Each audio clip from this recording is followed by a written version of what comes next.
네, 찬미 예수님, 찬미 예수님, 주님 성탄 축하드립니다. 좀 어색하죠, 그죠? 네, 그러면 영어로 해볼까요? 미리 크리스마스.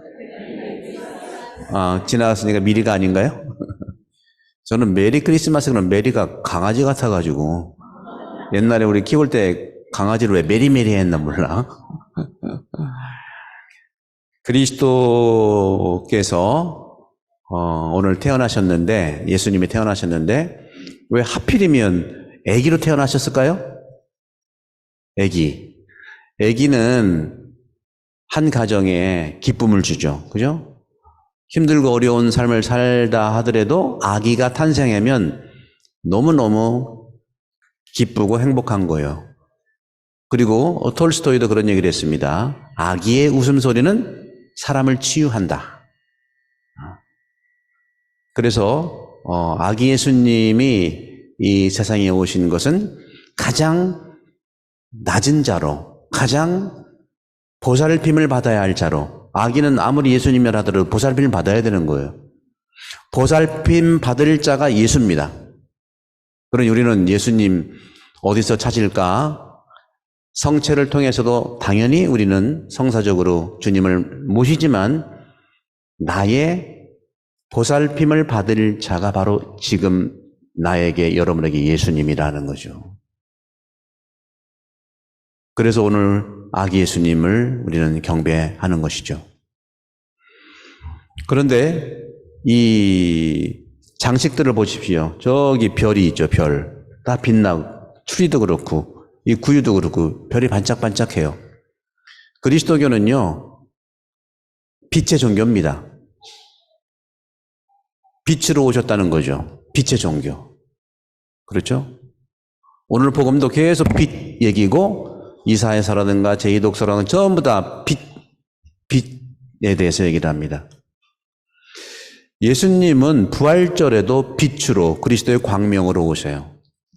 그리스도교는, 천주교는 한마디로 빛의 종교이기 때문에 빛으로서 우리가 은혜를 받고 빛을 받아서 또 내가 또 다른 빛이 되는 거예요.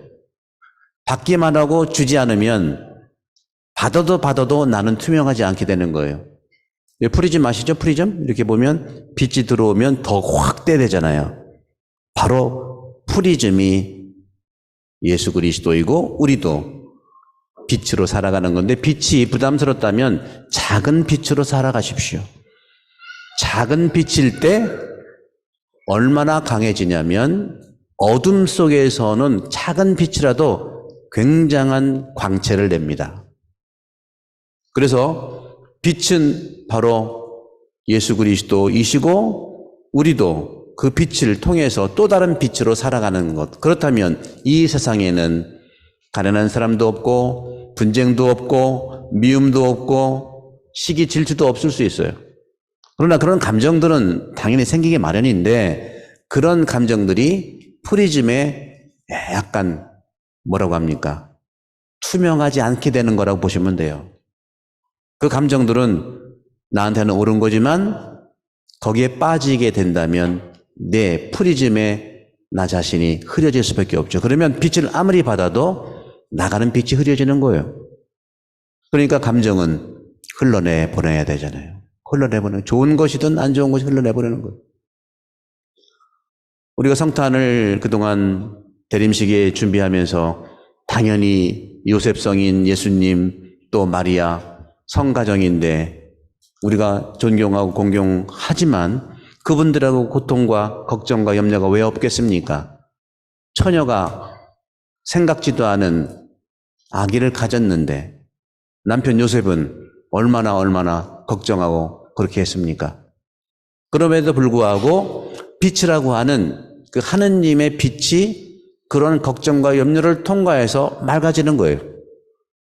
그래서 오늘 복음은 요한복음 1장 1절에 18절인데 시작부터 빛의 얘기를 합니다. 한 처음에 말씀이 계셨다. 말씀은 하느님이셨다.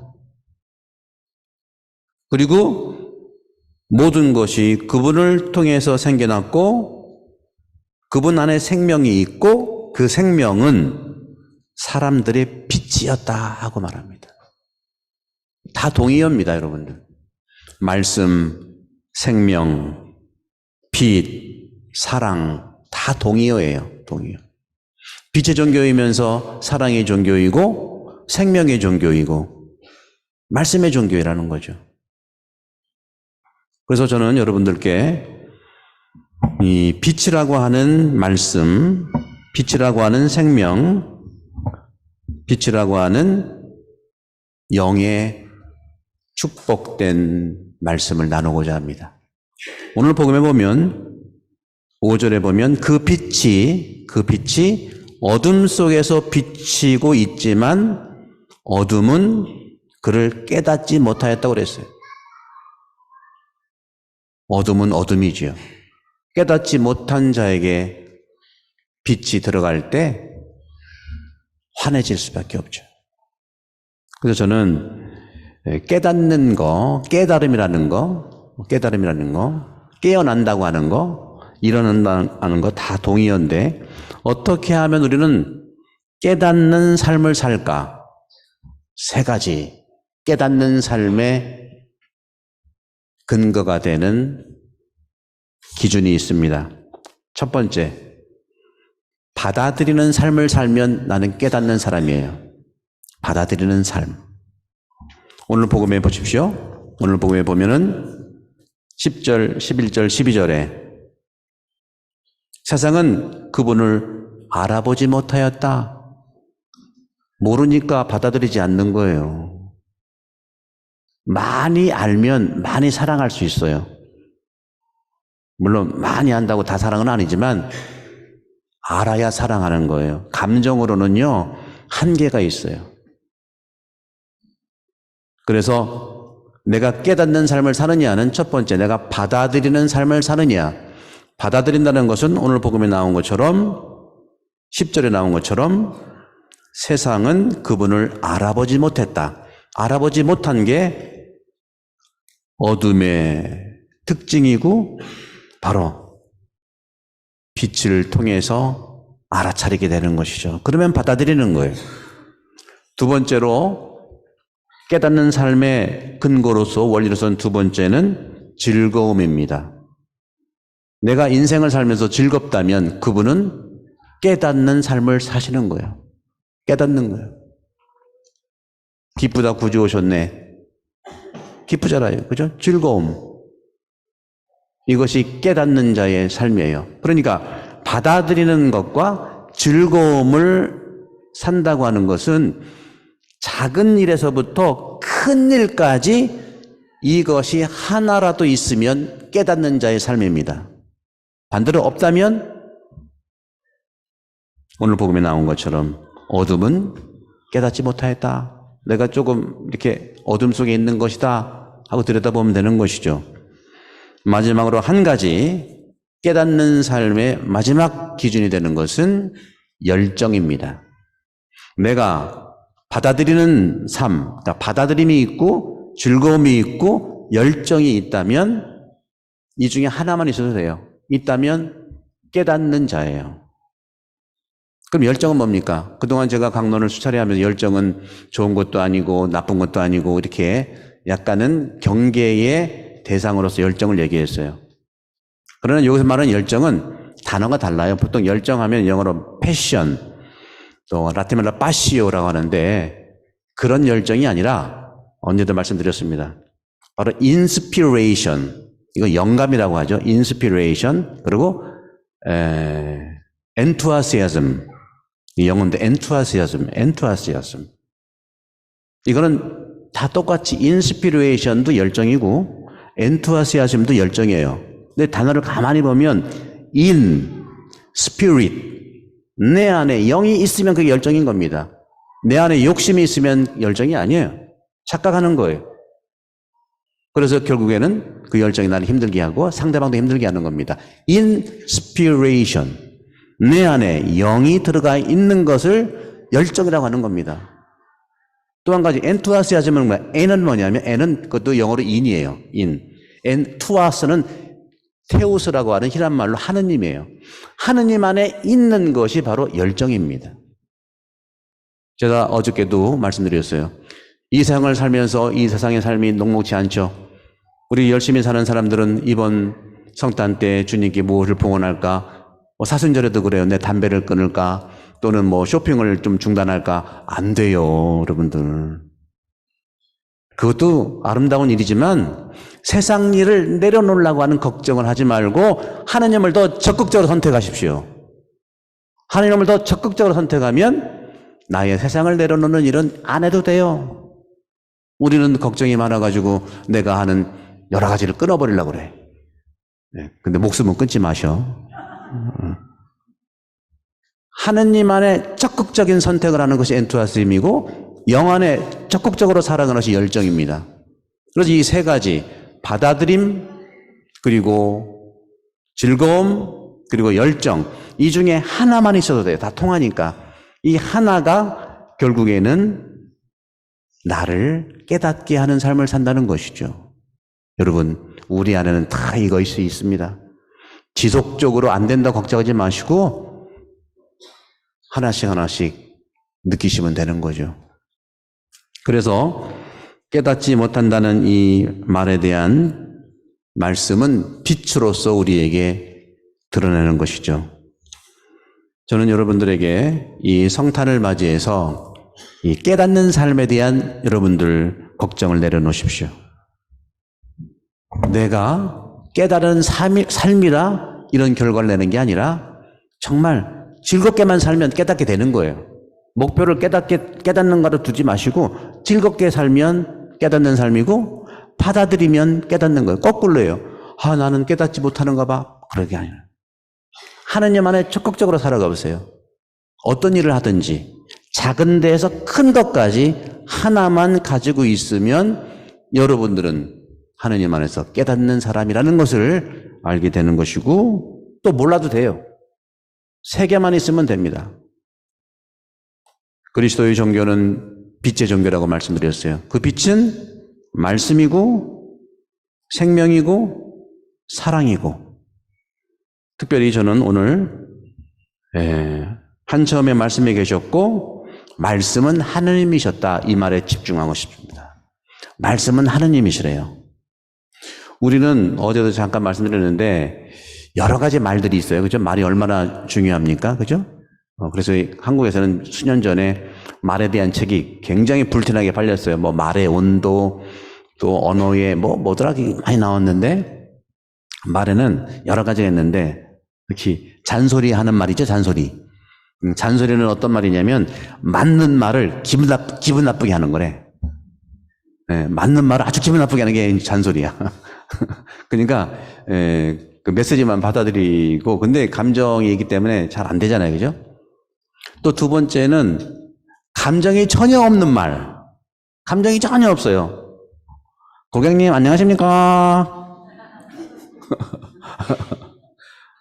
제가 백화점을 뭐라고 하려고 하는 게 아니에요. 좀 낯설더라고요. 백화점도 가면 안녕하세요.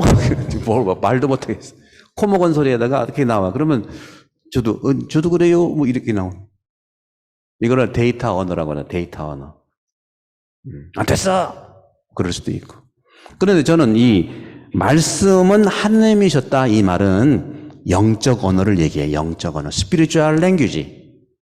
영적 언어가 있어요. 그리고 여러분들은 한국 사람들은요. 영적 언어를 너무 잘 써. 그게 영적 언어인지 잘 몰라서 그럴 수 있는데 영적 언어를 너무 잘해요. 너무 잘해. 영적 언어는 뭐냐면 바디 랭귀지입니다. 영적 언어는 바로 스킨십입니다. 영적 언어는 허그하는 거예요. 영적이라고 해서 안 보이는 말 하는 게 아니고 그런 점에서 안 보이는 하느님의 영적 언어가 보이는 사람이 된 행동이라는 거예요. 그러니까 성탄은 영적 언어의 극치입니다. 안 보이는 하느님, 영적 언어는 안 보인다고 생각하잖아요. 그죠?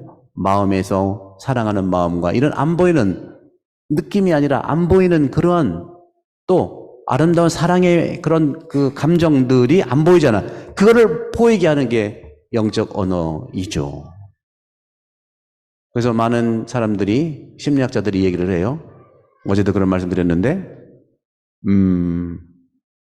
창의적인 아이로 키우려면 아침에 깨울 때 저같이 중저음으로 우리 요셉 일어나겠어요 이렇게 하면은 창의적 아이가 된다네. 중저음이 중요해. 중저음. 근데 고음으로 고음으로 올라갈수록 아이는 짜증이 나고 창의적인 것들이 그냥 죽어버려. 그렇게 얘기를 해요.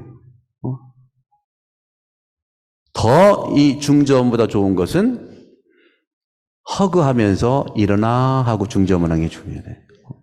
근데 우리는 어떻게 해요? 되게 매일 그렇게 힘들잖아요. 막 입을 걷어 젖히고 막 때리기도 하잖아. 바로 영적인 언어. 이런 점에서 예수님의 탄생은 안 보이는 하느님의 사랑의 영적인 언어가 보이는 행동, 보살필 받은 아이로 탄생했다는 것이죠. 오늘 복음에 보면 9절에 모든 사람을 비추는 참빛이 세상에 왔다. 여러분, 내가 다 비추려면 부담스럽잖아요. 내가 다 비추려고 하지 말고 빛으로만 살아가면 지나가면 비치게 되어 있어요. 서치라이트가 아닙니다. 우리는 여기 비치고 저기 비치고 서치라이트가 아니에요. 그냥 공중에 있는 그냥 빛으로. 복음에 나오잖아요. 등불을 대박으로 이렇게 막진 않는다. 좀 원로만 놓으면 된다. 빛은 생명이고 사랑이기 때문에 인격으로 드러나게 되어 있어요. 빛으로 드러나는 언어, 빛으로 드러나는 인간관계, 빛으로 드러나는 사랑의 작은 결실들. 우리도 나도 그리스도의 작은 빛으로 여러분을 초대하는 날이 예수님의 성탄절입니다. 14절에 보면 말씀이 영적 언어죠. 그죠? 영적 언어. 하느님이 말씀이라니까. 신이셨다니까. 말씀이 사람이 되시어 우리 가운데 사셨다. 우리는 그분의 영광을 보았다. 이것은 뭘 얘기합니까? 이것은 십자가에 돌아가시고 부활하시는 영광을 얘기하는 것이죠. 여러분, 오늘 구유에 보시면 예수님께서 흰 보자기에 누워 계십니다.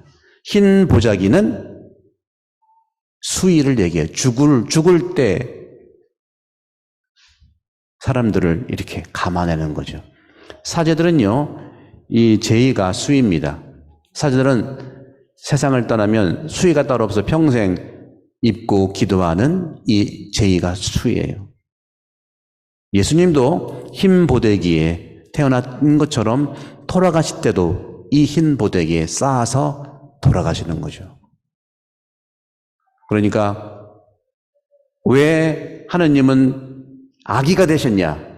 왜 예수님은 돌아가시고 부활하셨냐? 이 이유가 똑같은 겁니다. 똑같은 거예요. 다르지 않아요. 하느님이 아기가 된 이 육화의 성탄절과 하느님이 십자가에서 돌아가시고 부활하신 그 신비는 똑같아요. 여러분들도 똑같아요. 여러분들은 누구를 위해서 인생을 사셨습니까? 여러분들은 어떻게 이 세상에서 내 생명을 십자가에 건다면 왜 걸겠습니까? 무엇 때문에 걸어요? 누구 때문에 걸어요? 지극히 사랑하는 사람 때문에 내 목숨을 거는 거 아니겠어요? 여러분은 그렇게 살아오셨어요. 7일 동안 일하시고 계속 일하시고 누구 때문에 하시는 거예요? 돈 다 가져가는 거 아니잖아요. 지극히 사랑하는 사람 때문에, 지극히 사랑하는 그 무엇 때문에 내놓는다는 것이요. 우리 한국 분들은 전부 예수님이에요. 그런 마음 없는 사람이 한 명도 없어요. 살아보니까. 복음은, 십자가의 복음은 자기 생명을 가장 사랑하는 사람한테 던지는 것이 복음이고, 그것이 성탄의 의미고 십자가와 부활의 의미라는 것, 그리고 그것을 위해서 한국 사람들은 끊임없이 살아왔다는 것 저는 확신합니다. 어둠은 빛을 깨닫지 못하였다. 그 어둠이 처음부터 어둠은 아니었어요. 그 어둠 속에 어둠으로 또 어둠같이 사는 사람을 판단하지 말고 그냥 비추면 됩니다. 어떻게? 빛나는 인격으로, 빛나는 언어로, 빛나는 태도로, 빛나는 삶으로 작은 것도 괜찮아요. 그렇게 비추기만 하면 됩니다. 뭘 바꾸려고 하는 게 아니에요. 환경 탓하지 맙시다. 내 태도와 이러한 빛나는 태도가 환경으로 되는 거지 어떤 환경에서 누가 못합니까? 우리 또 덕분 얘기 많이 해요. 그리고 여러분 덕분에 잘했습니다. 덕분은 좋은 거죠. 근데 너무 누구 덕 받으려고 하지 맙시다. 덕 받으려고 하면 또 덕을 또 챙겨요 또. 오히려 나를 통해서 누가 덕을 받는다면 그때 도와주는 것이죠. 그죠? 너무 오지랖만 이렇게 막 하는 게 아니라. 성탄절이라 좀 필 받아가 지고 길게 강론하네. 이게 문제야. 필 받는 게 문제야. 근데 하느님이 말씀이 나를 움직이시는데 어쩔 거예요? 그죠? 오늘 주님께서 말씀하십니다. 바오로 사도를 통해서 이렇게 말씀하십니다.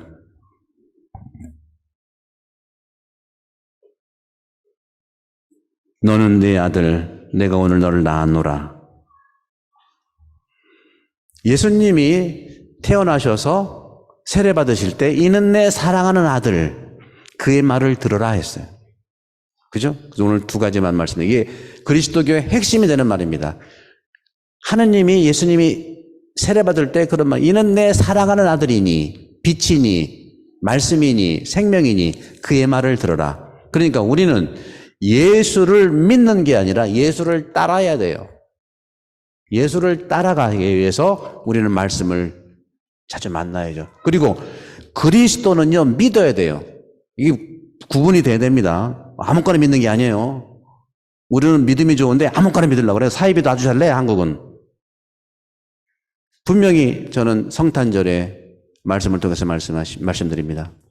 예수님에 대해서는 그분이 하신 말씀을 따라야 되고 그리스도에 대해서는 믿어야 되는데 왜?